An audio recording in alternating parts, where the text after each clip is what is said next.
Welcome back to JoyNews Today. The Trades Union Congress says it is deeply concerned about the decision of President John Mahama to suspend Chief Justice Gertrude Torkornoo. The CJ was suspended nearly 2 weeks ago after a prima facie determination was made with respect to 3 petitions seeking her removal. The Ghana Bar Association has, demanded from the president that her suspension should be revoked. We'll hear from them shortly. Let's hear from the TUC. Organized labor has been following events surrounding your suspension of the Chief Justice. We have read bits and pieces of the petition seeking the removal of the Chief Justice. Mr. President, organized labor is gravely concerned about this development. Mr. President, this process you have just begun set the country and our democracy on dangerous, slippery slope from which we may not recover. We advise, Mr. President, that you hasten slowly and cautiously on this matter. Your decision on this matter will be consequential for our democracy.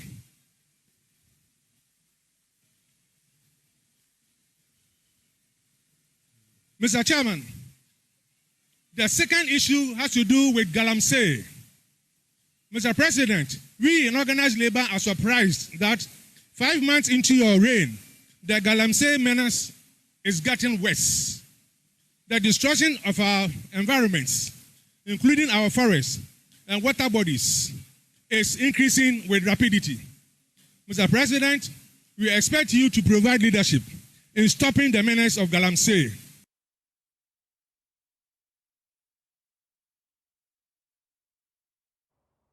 Well, President John Mahama says the government is working to strengthen trade relationships both regionally and internationally to open new markets for the export of Ghanaian goods and services by implementing various economic initiatives, including the 24-hour economy. I understood then, as I do now, that the prosperity of Ghana cannot be separated from the well-being of its workers. In February this year, just a few weeks into my administration, I demonstrated this commitment by meeting with the National Tripartite Committee. After thorough consultations, we agreed to increase the national minimum wage by 10%, raising it from 18.15 Ghana cedis to almost 20 cedis, effective from 1st March 2025. I understand and respect your sense of sacrifice on this matter, considering that inflation at the time was hovering at a whopping 23%. I'm fully aware that this 10% increase is not optimal, but the circumstances of our economy dictated that we do so at this particular time. As I told you, this year's budget is a reset budget, and my hope is that with the austere steps we are taking this year, we will be able to see better remuneration in the next couple of years ahead. My comrades and friends, sacrificing to rescue our country from the economic ledge into which it was plunged is not meant for workers alone. You are not the only ones to tighten your belts. Sacrificing is meant for all of us who are servants of the people, including I, the President. And that is why I will lead by example. I will be prudent and modest in handling of our public resources, and I expect all my appointees to do the same. This year's Midday celebration is themed striving for peace and stability to drive industrialization, trade and decent work for social justice. And Employment Minister Dr. Rashid Pelpo has also addressed the Ghanaian worker.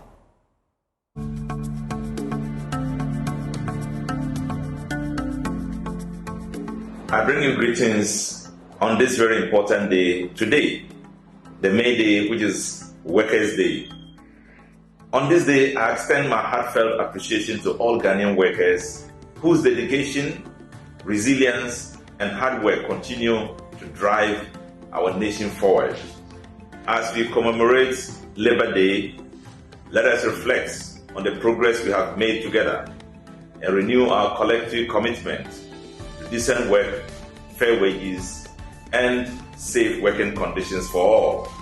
The government remains steadfast in advancing policies that promote job creation, protect workers' rights, and ensure dignity in labor, especially in a rapidly changing world of work.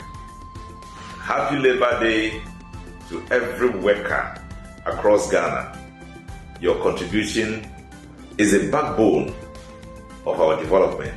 Afishapa, and God bless you all as you move our nation forward and give us the development we require, especially in a situation where we are resetting this country.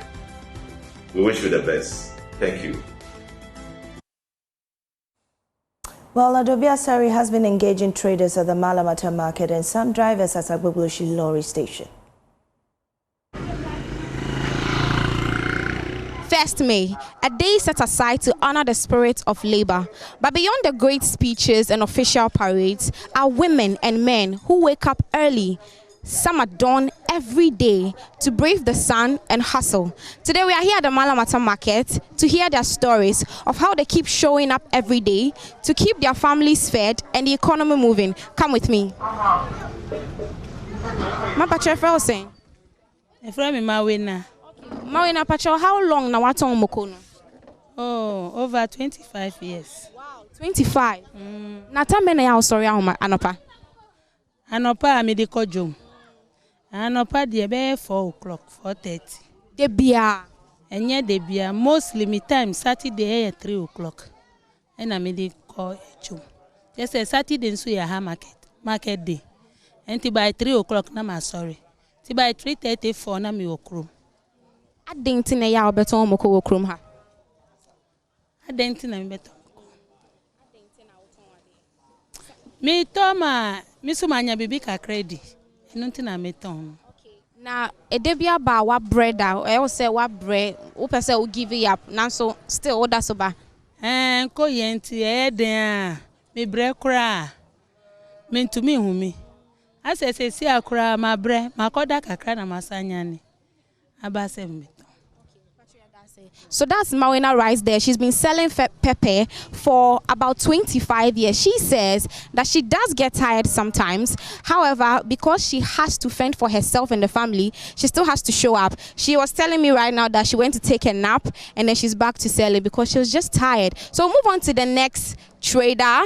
She sells ginger. I can see ginger on her table. She has hibiscus leaf, popularly known as sobolo. There is nkitten, there is pepper, there is bay leaf.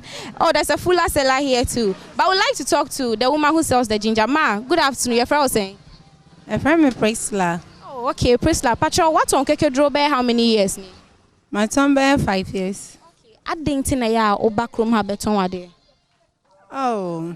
My background back home, they share my family members. Any me angasa me. Na debia, tell me now, sorry. Time I mean you Monday, na me sorry by 4:30. But you see, na ma fire food. Me sorry 6:37, and I am sorry. What fire phone? But still, what's up beton wade? It's all beton wade because me won't call out. Masudi or say me show muso. It's definitely nice me ba. But sometimes when say about the name koye there, member me to be twice or thrice a week. But time now on fire phone you know. What ba market are na well him say what brain and so still buy. Me ba. Because me get ankola, me wasu de o wonte say me ba. Say ankola na nte wo say o ba. Say ba. Nyame sure yeah that's baby. So that's Priscilla. She sells spices, ginger, hibiscus leaves, and kitten, pepper, rosemary. I see garlic, among so many other things. So she says before she got pregnant, she was coming to the market 4:30, 3:30. I mean, she was coming to market at dawn. But now that she's pregnant, she comes around 5. But that's still early. That's still very early. And then because of the children, no matter how tired she is, she still has to show up. And that's resilience right there. We'll talk to our auntie here. My friend was saying. Promise, amenume. Promise. Oh, beautiful. Ma Pacho, how long no aton ade o malamata ha? Oh, 7 years. 7 years. I didn't know aton ade wa. Oh, mi ton ade ape sika kakra. Mi ton ade afe mi banum so. That's how many hours sorry. Oh, nkola no ko school by 4. Na ma sorry. Na ma ahwe omo ko wi a. Afi the name so masimu. Na de bia sa na ya for 7 years no de bia sorry for.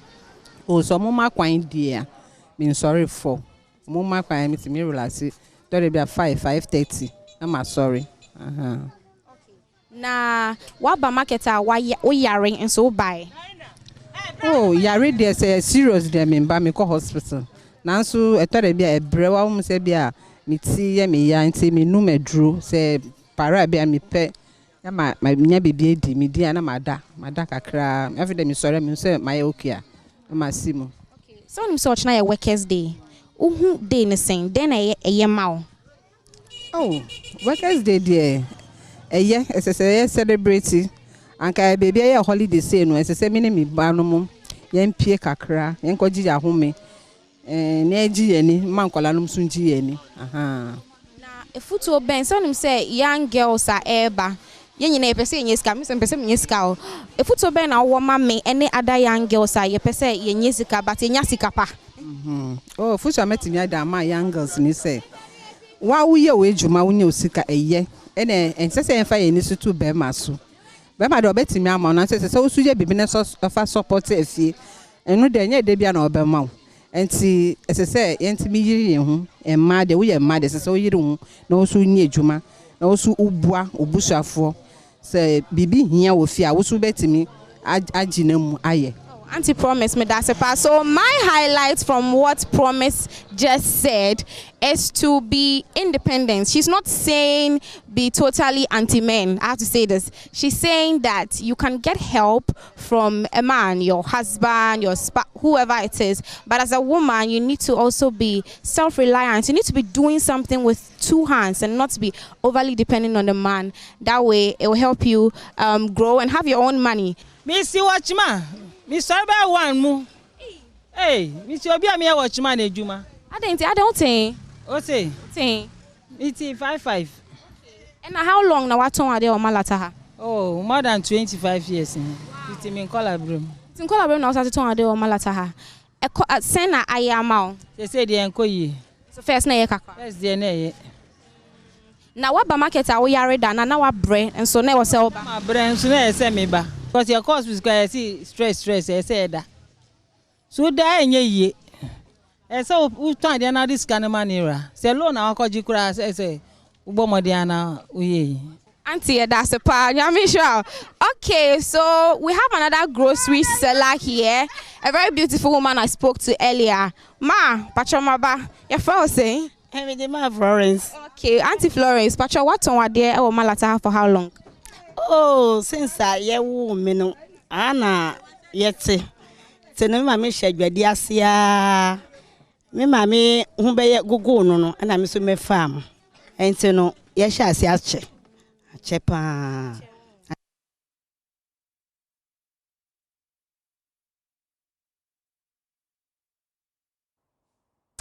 Well, the NPP's thank you tour hits another snag this afternoon as the party's national chairman, Stephen Team, takes a surprising break from the tour. A statement from the party's director of communications reads, the new patriotic party wishes to inform all members and the public that the national chairman has taken a short break from the ongoing tour to attend some pressing matters. The national chairman remains fully committed to the tour and will rejoin the team in due course. The party appreciates all members' continued support, enthusiasm, unwavering commitment and cooperation.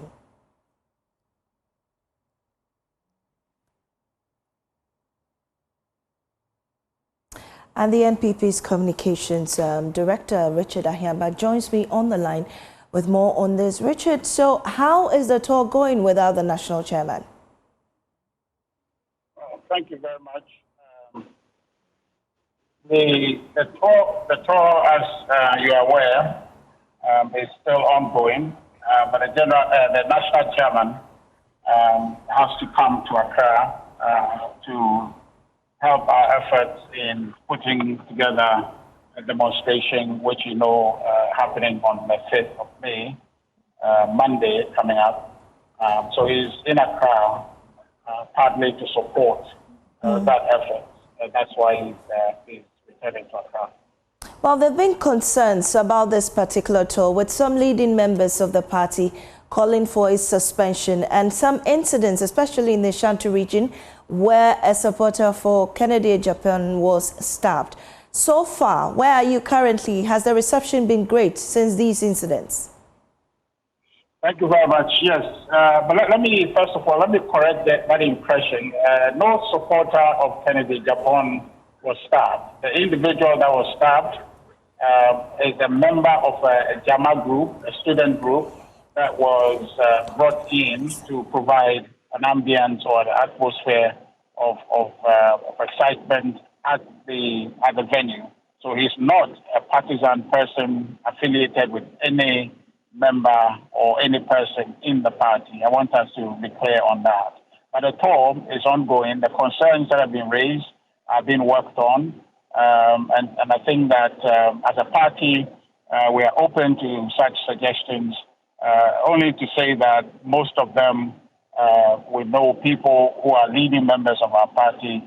There are structures within the party through which to communicate those ideas. But we're taking those suggestions on board. When is it ending, or will you acknowledge the leading party's decision for you to suspend it, come back, regroup, and reorganize yourselves for a better comeback? Well, as I indicated, I'm saying that those suggestions are taken on board. There are a lot of party people who are interested in this, and ideas are coming forth. We are processing those ideas, and as the tour proceeds, I think those ideas are incorporated, and the essence of the tour is to thank people, and additional inputs that are coming are being processed duly to ensure that it achieves its object of appreciating our party for the effort that they gave for the success of our party in 2024 presidential parliamentary election, which unfortunately we didn't win, and also for Ghanaians for having the confidence in us, even though we didn't win. We think that it's appropriate to go out there and thank people for that effort, and serving as a basis for a future request for them to work and support the Democratic Party. Well, you talk about this demonstration coming up this afternoon against the, president on the decision taken on the Chief Justice Gertrude Torkornoo. How is this demonstration going to take? What are we looking up to, or what should be the expectation? Thank you much. The demonstration comes off Monday, May 5th. Monday, May 5th. We're starting off from opposite the Supreme Court. There's an open space there. We're converging there and starting the walk early at 7. We're going through Parliament. First of all, we're submitting a petition at the Supreme Court to the Judicial Council, and moving from there to Parliament, submit a petition there, and then we'll terminate at the Liberation Square opposite the Jubilee House to submit a petition there to the President. The goal of the demonstration is to signal for the President that we will not tolerate the attempt by his government and the NDC to undermine the judiciary, and in doing so undermine our democracy. We feel that our judiciary should be left as independent as has been designed to be, and no president or party should attempt to undermine it. So we expect the Ghanaians to join us. This is not a partisan call. This is a call to defend our democracy. So therefore, we invite all Ghanaians to show up on Monday in red and black T-shirts to demonstrate and to indicate for the President that we cherish this Fourth Republic, and we want the Fourth Republic to endure, and he must not do anything to jeopardize its survival. Thank you very much, Richard Ahiagba, Communications Director of the NPP. Moving on, the West African Examination Council, WAEC, is alarmed at the surge in examination malpractices, posing a significant threat to national security and educational integrity. Irregularities in withheld subject results have increased by 16,000% in the last 5 years, while subject results cancelled rose by 269%. This escalating crisis, the council says, undermines national integrity, producing an ill-prepared workforce that jeopardizes competitiveness in the changing global economy. Here's a report by Clinton Yeboah. Subject results withheld increased from 3,235 in 2020 to 522,891 in 2024, whilst subject results cancelled rose from 10,496 to 38,693. Conversely, entire subject cancellation decreased by 9.41%, dropping from 510 in 2020 to 462 in 2024. Head of Humanities at WAEC, Daniel Nidodu, warns the escalating malpractices erode educational credibility, affecting long-term development of the nation. And this is just a tip of the iceberg of statistics given you. After the results was released, others also came out, and this could have beefed up the figures. Mr. Chairman, these figures highlight the escalating crisis of examination malpractice and the urgent need for collective action. As instances of cheating and unethical behavior increase, the credibility of our academic system is severely undermined. This decline in educational integrity results in a workforce that is not only ill-prepared, but fundamentally incapable of meeting the demands of a rapidly evolving global economy. The implications are that a generation of graduates lacking essential skills and knowledge threatens our national competitiveness and long-term development, ultimately jeopardizing the future prosperity of Ghana. He was addressing the theme, Examination Malpractice in National Security Concern, during a highly focused deliberation with the WAEC that assembled heads of education stakeholders to devise stringent and futuristic solutions to exams malpractices. The West African Examination Council is waging an all-out war against the rising rates of examination malpractices as perpetrators now utilize sophisticated methods of technology. John Kapi is the head of public affairs at WAEC. Use of electronic communication devices such as phones and tablets to cheat in examinations, sourcing answers from AI platforms during examinations, photocopying of responses to questions and circulating same to candidates, using projectors to project answers on the board for the candidates to copy, dictating answers to the examination halls. Indeed, as collaborators, we do not wholly absolve ourselves of some of the unfortunate incidents that have happened in the course of examination administration. Meanwhile, the Kumasi branch controller, Ns Akutu, is emphasizing the need for an urgent and collective action against malpractices. All these people are with us over here to deliberate on issues concerning examination malpractice. Examination malpractice undermines the validity, reliability, and credibility of our results that we turn out. For JoyNews, my name is Clinton Yeboah.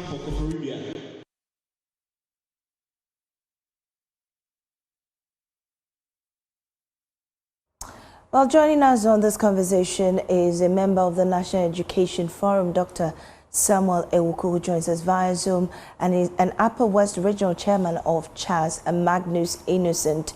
We're grateful for your time here, gentlemen. Well, this is what is coming up from WAEC, the examination body, and I assume you guys in the education sector are also aware of this escalating crisis.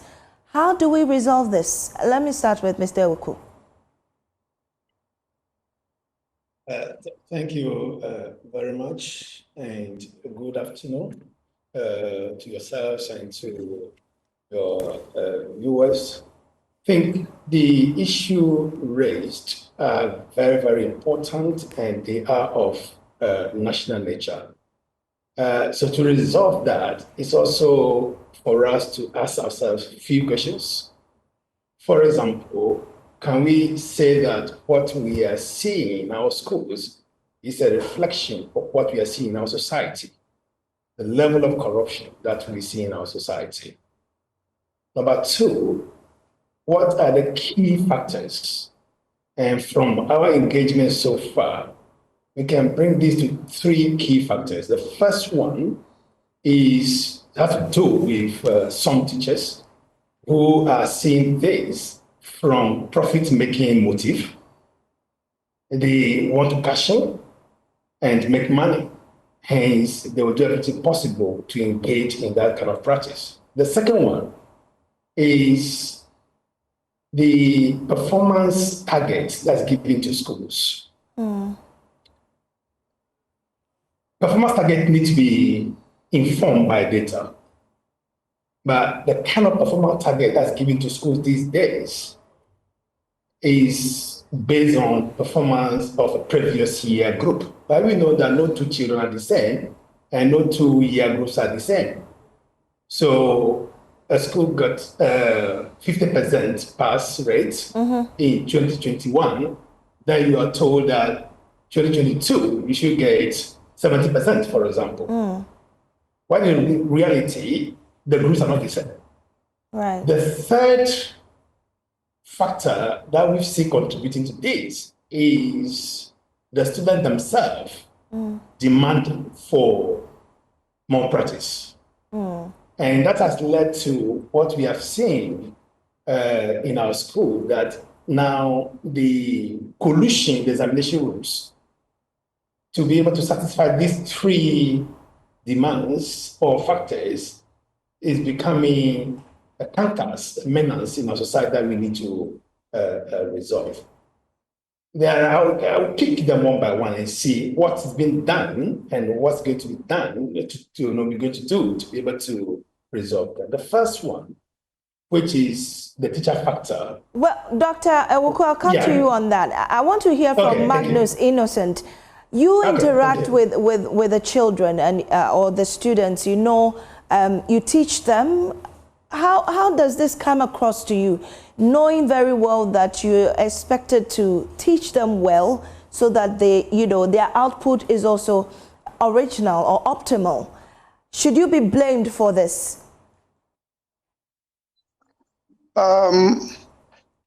Yes and no. Yes, in the sense that the ultimate responsibility lies with us. But no, because there are several factors that account for this. And one of the factors that account for this is, one, the growing indiscipline in the schools. The growing indiscipline makes it very difficult for the teachers and the management to be able to do what they are supposed to do, to get the students well prepared for the exams. Number two, you also have, for instance, the issue of the ranking of schools, the unequal ranking of schools, which make schools to compete unnecessarily. And so, because they don't rank us in terms of the availability of facilities and resources that should be taken into consideration before the ranking, and they just rank, you realize that schools now have to do whatever they can to make sure that they get somewhere, because if you don't get somewhere, you'll be blamed. And so by fair or foul means, you have to get somewhere. So the ranking system that came into place, we're not saying that it is bad, but it should be, I think ranking should be done on like terms. Right. Schools with the same infrastructure, with the same resources. But when you just rank generally like that, then people are forced to catch up. And being forced to catch up, they devise all sorts of means to try to catch up. Right. These are some of the factors that account for it. We also have the issue of resources. Yes, new program, new curriculum, and all those things. But we don't have the available resources to be able to implement these to the latter. So these are some of the causes. Right. And Dr. Ewuku, very briefly, what should we do to, you know, salvage this situation? Thank you very much. I think, saying briefly, that is not going to solve the problem. So I'll probably just take maybe one or two, at the right time we can actually engage with this issue thoroughly. I like what my brother just said about the ranking, and that's what I was referring to as the performance target. So you are giving performance target and then you are rank. You are comparing apples to oranges. So first thing that we need to do is to really look at that performance target. And in looking at it, we need to develop and implement a performance or national leadership standard or health standards, which will articulate clearly what the expectation is of school leaders in performing of their duties. Then you can set your target relating to what the expectations are. Number two, since no two children are the same, we need to adopt what we call the value-added approach in terms of setting targets.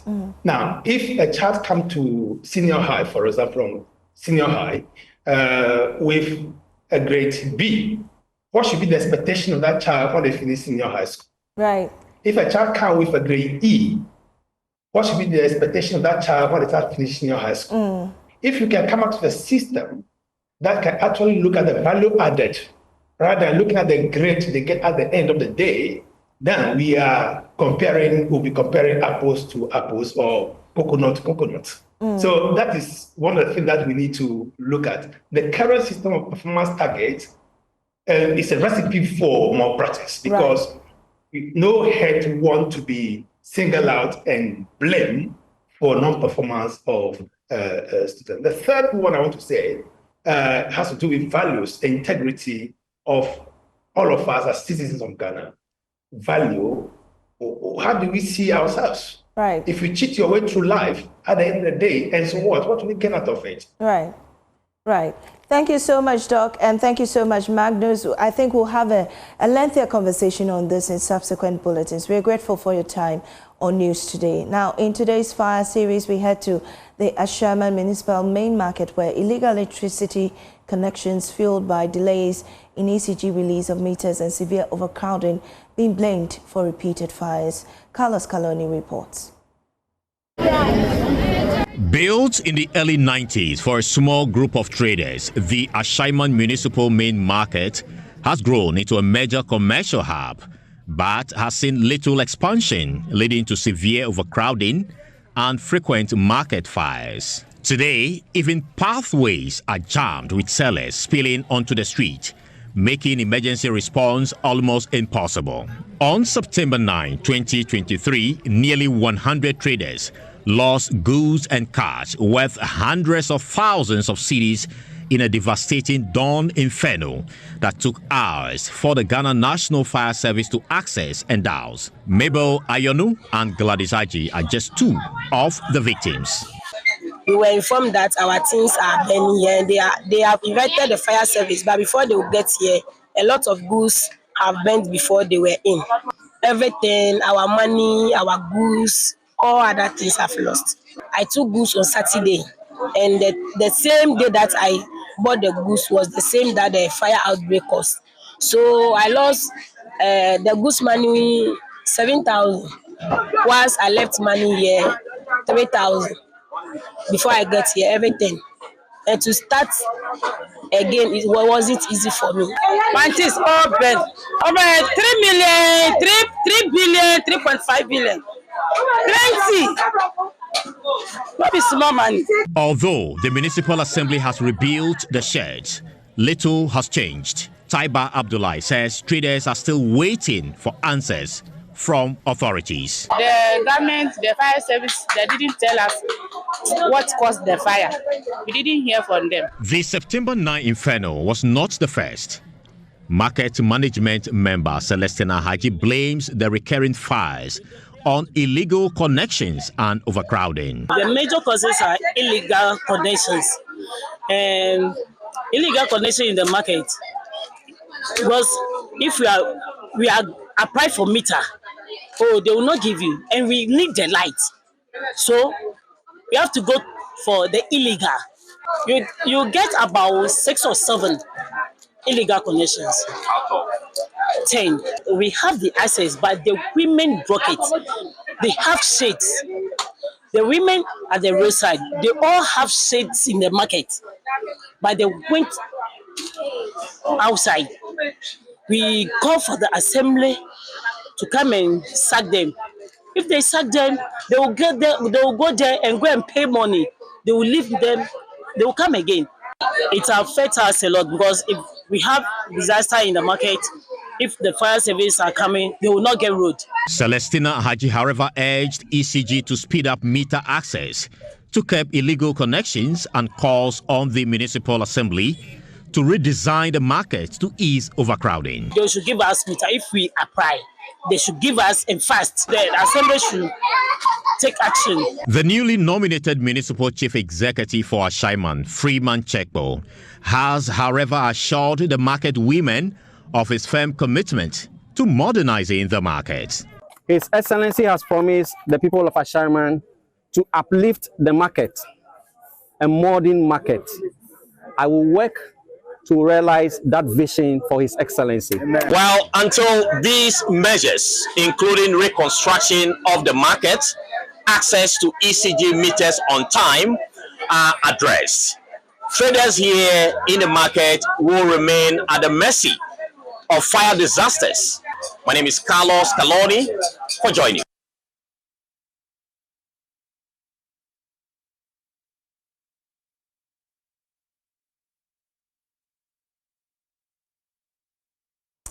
Well, moving on, challenges in the energy sector are on the verge of deepening as Power, one of the country's key gas suppliers, issued a 7-day ultimatum to shut down operations over a $371 million debt.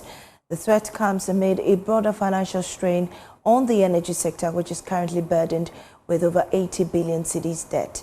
Energy Minister John Jinapor, speaking on PM Express last night, confirmed that the country's current power challenges could deteriorate if the Power debt remains unresolved. Today, the sector debt, in terms of what we call total energy sector debt, is over 80 billion. So you're talking of 80 billion, and it's mounting. If we do not take time, one day, the power sector will collapse. Yesterday, I received a letter from Power. They are threatening to shut the plant in 7 days. Why? Unpaid bills that we inherited. We've been trying every way we can to engage them so that they will give us some briefing space. But they simply will not budge. And as you can see, these are the debt portfolio. Asogli, 297 million. That's what you're Senate, 220 million. Yes. Send Power, 423 million. Power, 371 million. If you add all of them, 1.7 billion US dollars. That's what we've inherited. And how much of this have you paid since you took it? So far, we've paid NGAS some money. I think we've given them about 30 million. We are meeting Power on the 2nd with the finance minister to see if we can get some money for them. We've paid WAPCO some money because when we came, they had blocked part of the pipeline. They've opened it. And as a new government, you need to mobilize resources. They've even drawn down on the World Bank guarantee, the partial risk guarantee of 500 million. Already? It's been drawn to 50 million. When was that withdrawn? It was withdrawn before we took office. The Letasco guarantee, about 170 million, that has also been drawn down.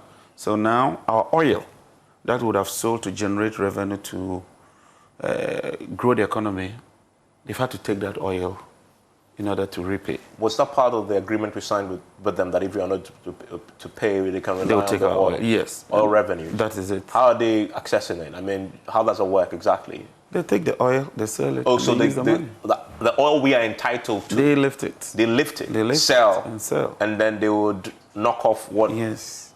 But you see, we've done the first quarter, so we now appreciate and have a full overview of the challenges. I mean, how many liftings have they done so far? This is a fascinating revelation. I thought that, sovereign guarantees what they've already withdrawn down, and that should be it. But they're actually lifting our oil. Yes, but once they draw down on the guarantee, it becomes debt. You have to service that debt. Yes. Somebody has to pay for that debt. How do you pay for it? They use your oil. This is JoyNews Today. We'll take a break. We'll return with business.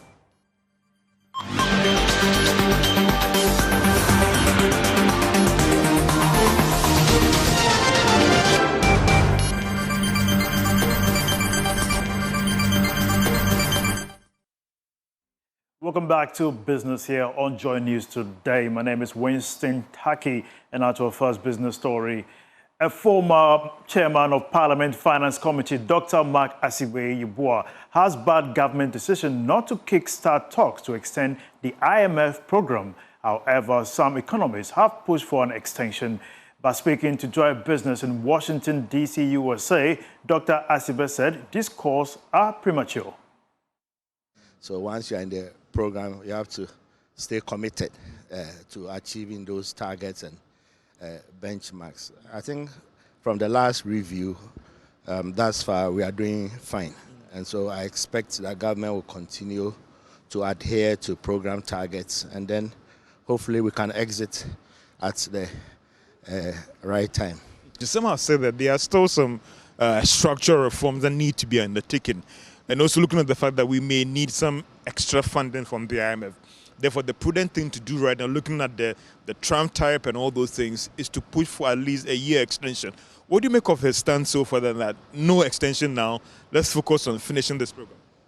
Let's get to the end of the program. Maybe when we are 6 months away from ending the program, then we can really take a review and see if it needs extension.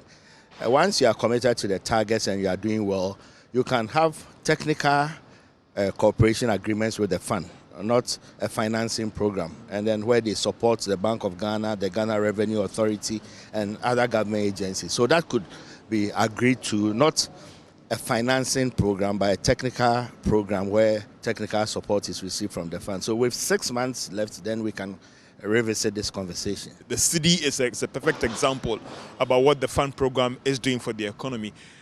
What do you think it vindicates your posturing? That I think if you look back to 3 years ago when things went haywire and then the currency was depreciating by day, by October 2022, the whole economy was in a mess.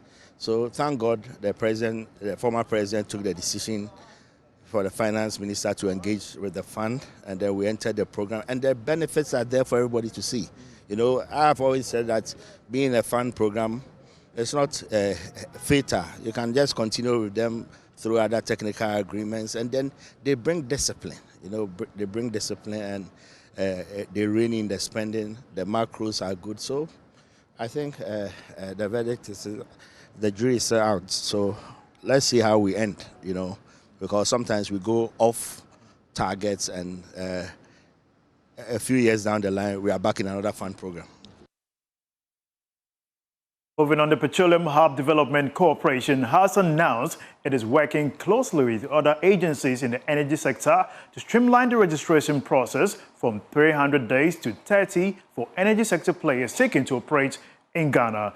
According to the Chief Executive of the Petroleum Development Corporation, Dr. Tony Albin, this will enable potential investors to navigate the system more efficiently and make informed decisions about investing in the Petroleum Hub. He made this known at the Inter-Agency Dialogue in Accra. Here's more. The Petroleum Hub Development Corporation's effort to improve the investment climate is seen as a key step towards promoting economic development and growth. To this end, the corporation has assembled various agencies within the energy sector to dialogue and deliberate on how to reduce the registration process for investors in the petroleum sector. Speaking to Joy Business, Chief Executive of the Petroleum Hub Development Corporation, Dr. Tony Albin, emphasized that the corporation is committed to working closely with other agencies to eliminate unnecessary bureaucratic hurdles and ensure a seamless registration process. When you want to attract investment into these areas, you don't want them to go through the old-fashioned bureaucratic and inertias that investors go through. Our studies have shown that to get permits, all the permits to establish a petrochemical plant, you may have to spend over 300 days. Which investor does that? Sometimes 400 days. You have to go through all the bureaucracies, EPA, Petroleum Commission, National Petroleum Authority, and all that. So we are here to try and see how we can cut down on the bureaucracies. for business. We have more business update for you on the marketplace at 1 p.m. right after this break. Stay tuned.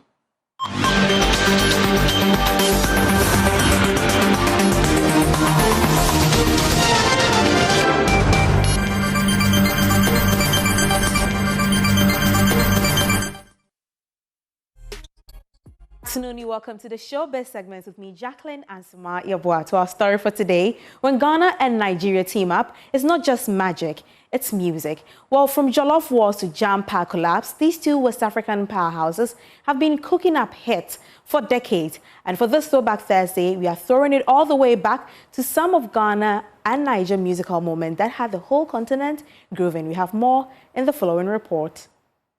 Explode. She a move like a time bomb. Long before streaming made borders blurred, Ghana and Niger were already fusing their sounds, turning Tree, Pidgin, English, and vibes into pure gold. Remember Fefenefe by Tic Tac and Tony Tetula? That track was a cultural handshake. Guinean proverbs met Niger flair, and the result was iconic. If you don't take me, let me go. If you don't want me, let me go.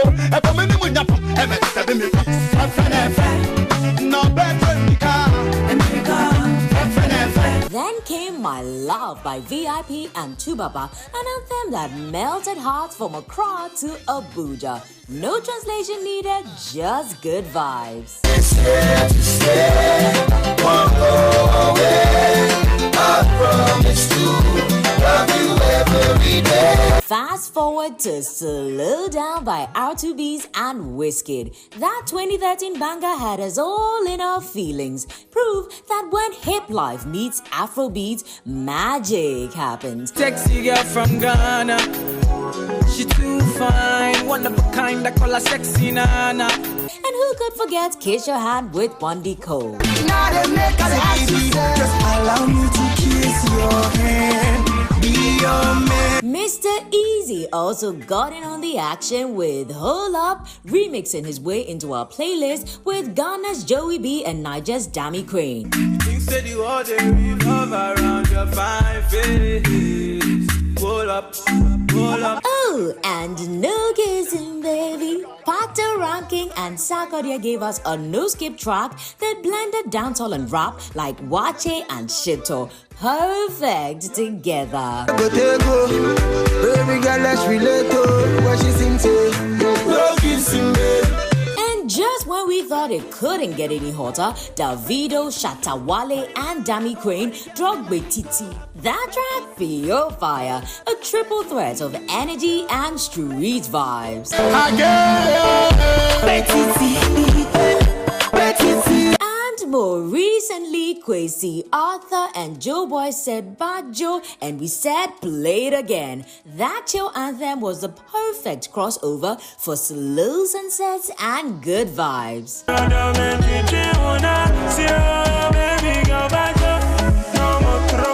Whether it's beats or brotherhood, the Ghana-Niger connection is proof that music knows no borders. From then till now, these collabs continue to shape the sound of Africa, one hit at a time. Jacqueline and Sumaya Boys report, read to you. My shawty, my love, my solo. Oh no, I know go delay jump my phone.